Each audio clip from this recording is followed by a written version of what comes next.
तो दोस्तों, कैसे हैं आप सब। उम्मीद है अच्छे होंगे। मैं भी बहुत बढ़िया हूं। दोस्तों, स्वागत है आपका आपके अपने यूट्यूब चैनल में स्टार्ट विद आदित्य में। तो इस सेट के 20 क्वेश्चन बचे थे, वो मैं आपको करा देता हूं। असल में मैं इसमें क्या कराता हूं, कुछ नहीं, मैं सिर्फ आपके साथ क्वेश्चन शेयर करता हूं ताकि आपको अंदाज़ा लग सके कि पेपर में कैसे क्वेश्चन आते हैं, विकल्प कैसे आते हैं। क्योंकि जब मैंने पहली बार पेपर दिया था तो मुझे खुद अंदाज़ा नहीं था कैसे आते हैं, चीज़ें कहाँ पता चलेंगी। ये सब यूट्यूब पे आपको पेड में मिलता है, तो ये सब मैं आपको फ्री प्रोवाइड करा रहा हूँ। तो सबसे पहले 31वां क्वेश्चन है, नैयिकों के अनुसार हम एक्स और वाई में सार्वभौमिक सहगामिता का संबंध सुनिश्चित करते हैं।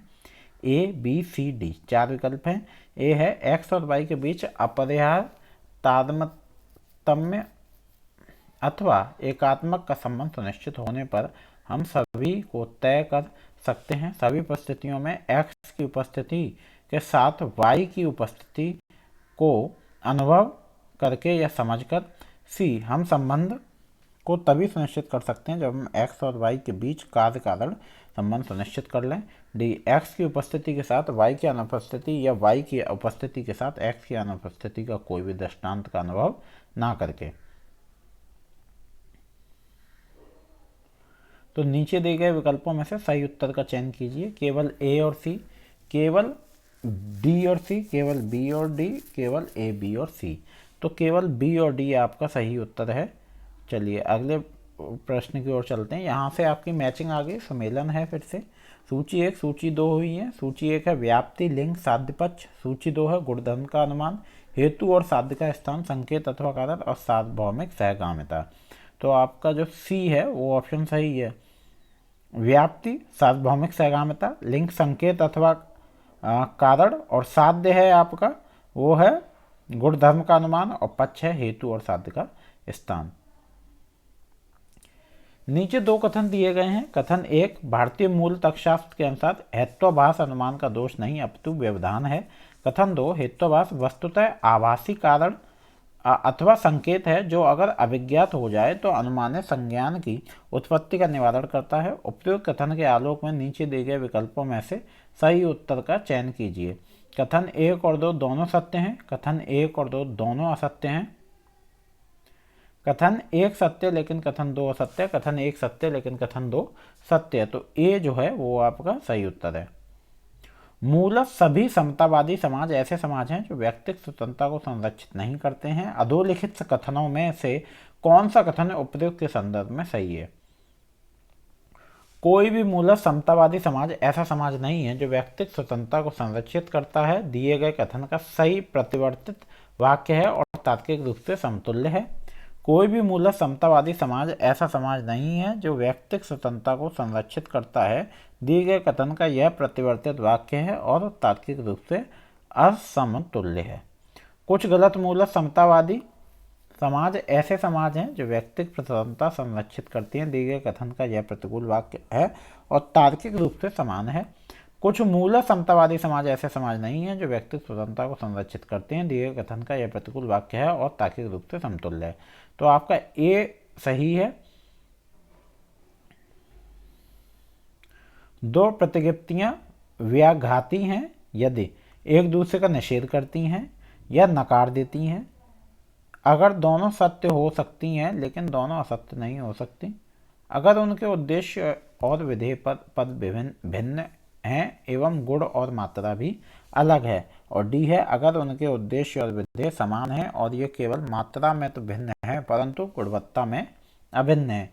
तो ए जो है वो आपका सही उत्तर है। ए हो जाएगा, एक दूसरे का निषेध करती हैं या नकार देती हैं।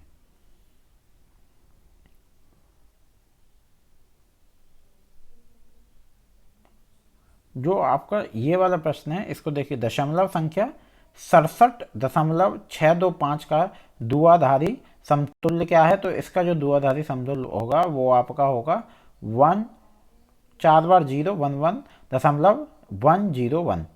तो ये आपका देखिए यहाँ पे पूरी दी हुई है, तो हमने यहाँ पे निकाल लिया। चलिए अगले प्रश्न की ओर चलते हैं।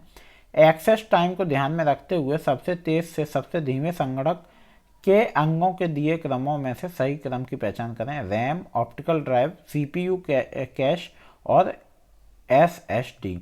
तो आपका जो सही उत्तर है वो होगा सीपीयू कैश, रैम, SSD और ऑप्टिकल ड्राइव। तो इस हिसाब से जो आपका सही है वो डी होगा।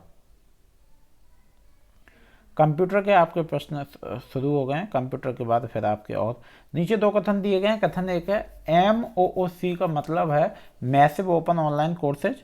कथन दो SWAYAM का मतलब है study webs of active learning for young academic minds. उपयुक्त कथन के आलोक में नीचे दिए गए विकल्पों में से सही उत्तर का चयन कीजिए।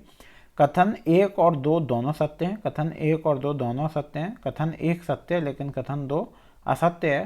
कथन 1 असत्य है लेकिन कथन 2 सत्य है। तो सी जो है वो आपका सही उत्तर है, सी हो जाएगा। कथन 1 सत्य है लेकिन कथन 2 असत्य है। निम्नलिखित में से कौन कौन से कथन नागरिक सेवा में ICT की भूमिका से संबंधित हैं?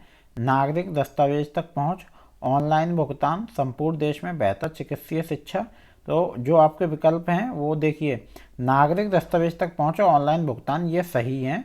संपूर्ण देश में बेहतर चिकित्सक शिक्षा ये ICT की भूमिका से संबंधित नहीं है। अगले प्रश्न की ओर चलते हैं। तो अगला प्रश्न आपका कुछ इस प्रकार है। मैचिंग है संगणकीय पद और विवरण, HTML, वेब 2.0, वेब 3.0, VoIP। तो आपका सेमेंटिक वेब, फ़ोन कॉल्स करने के लिए इंटरनेट का प्रयोग, वेब पेज को बनाने के लिए प्रयोग की गई लैंग्वेज और कोलैबोरेटिव वेब। तो आपका जो सही उत्तर होगा दोस्तों वो आपका फर्स्ट का थर्ड वाला होगा। तो ए आपका सही है। यहाँ दो हैं, बी में भी फर्स्ट का थर्ड है, ए आपका सही है। ठीक है, तो ए आपका सही है। HTML web page third, web page को बनाने के लिए प्रयोग की गई लैंग्वेज। वेब 2.0 वो है आपका कोलैबोरेटिव वेब, और वेब 3.0 सेमेंटिक वेब, और VoIP फ़ोन कॉल्स करने के लिए इंटरनेट का प्रयोग। अब आपका कथन एक कथन वाला क्वेश्चन आ गया। कथन फर्स्ट है, ध्वनि प्रदूषण का प्रतिकूल प्रभाव व्यक्ति की श्रवण शक्ति के साथ साथ मानसिक स्वास्थ्य पर भी पड़ता है। कथन दो है, मानवीय अवधारणा ध्वनि स्तर के संबंध में रैखिक है। उपयुक्त कथन के आलोक में नीचे दिए गए विकल्पों में से सही उत्तर का चयन कीजिए। तो कथन 1 और 2 दोनों सत्य हैं। कथन 1 और 2 दोनों सत्य हैं। कथन 1 सत्य है लेकिन कथन 2 असत्य है। कथन 1 सत्य है लेकिन कथन 2 सत्य है। तो सी आपका सही है। पहला कथन सही है, दूसरा नहीं है।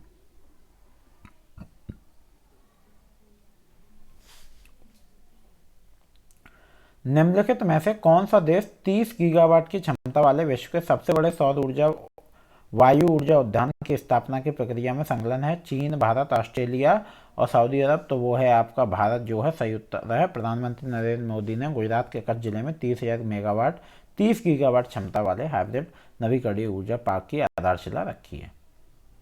अभिकथन और तर्क वाला प्रश्न है। तो आपका अभिकथन है, संधारणीय विकास लक्ष्य SDG की प्राप्ति हेतु एकीकृत प्रयास आवश्यक है। कारण है, कई SDG अंतर संबंध हैं। उपयुक्त कथनों के आलोक में नीचे दिए गए विकल्पों में से सबसे उपयुक्त उत्तर का चयन कीजिए। ए है आपका, ए और आर दोनों सही हैं और आर ए की सही व्याख्या है। बी है, ए और आर दोनों सही हैं लेकिन आर ए की सही व्याख्या नहीं है। सी है, ए सही है लेकिन आर सही नहीं है। डी है, ए सही नहीं है लेकिन आर सही है। तो ए जो है वो आपका सही उत्तर है। ए और आर दोनों सही हैं और आर ए की सही व्याख्या है।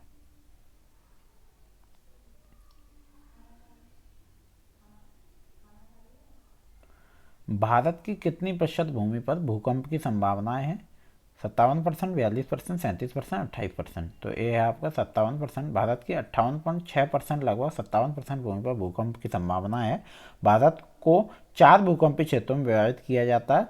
Seismic zonation map of the country state wise given by bureau of Indian standards BIS has categorised into several seismic zones, zone 2nd to zone 5th with variability of peak ground acceleration PGA 0.16 gram to 0.36 gram with of 10% of exceedance in PGA in 50 years as shown in the figure below। ठीक है, चलिए।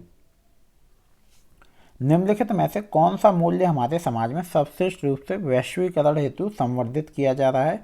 एकल सांस्कृतिक मूल्य, बहुसांस्कृतिक मूल्य, क्षेत्रीकरण और आत्म केंद्रित। तो बी जो है वो आपका सही उत्तर है, बहुसांस्कृतिक मूल्य। CBCS का मतलब है, CBCS का मतलब होता है choice based credit system. CBCS एक आशय विकल्प आधारित क्रेडिट प्रणाली है चॉइस बेस्ड क्रेडिट सिस्टम, ये आपका CBCS का मतलब होता है। चलिए अगले प्रश्न की ओर चलते हैं। कोविड-19 का मतलब है corona virus disease of 2019, corona virus disease strain 19, corona virus disaster of 2019, corona virus disease of 2020। तो कोविड-19 का मतलब है corona virus disease of 2019। NITI Aayog का मतलब है, नीति आयोग का मतलब होता है दोस्तों national institute for transforming India. हमेशा याद रखिएगा, NITI Aayog national institute of transforming India, ये इसकी फुल फॉर्म है। और इसका जो इसके जिस नीति आयोग को नाम से जाना जाता है, ये 1 जनवरी 2015 में इसका गठन हुआ था। ठीक है दोस्तों, चलिए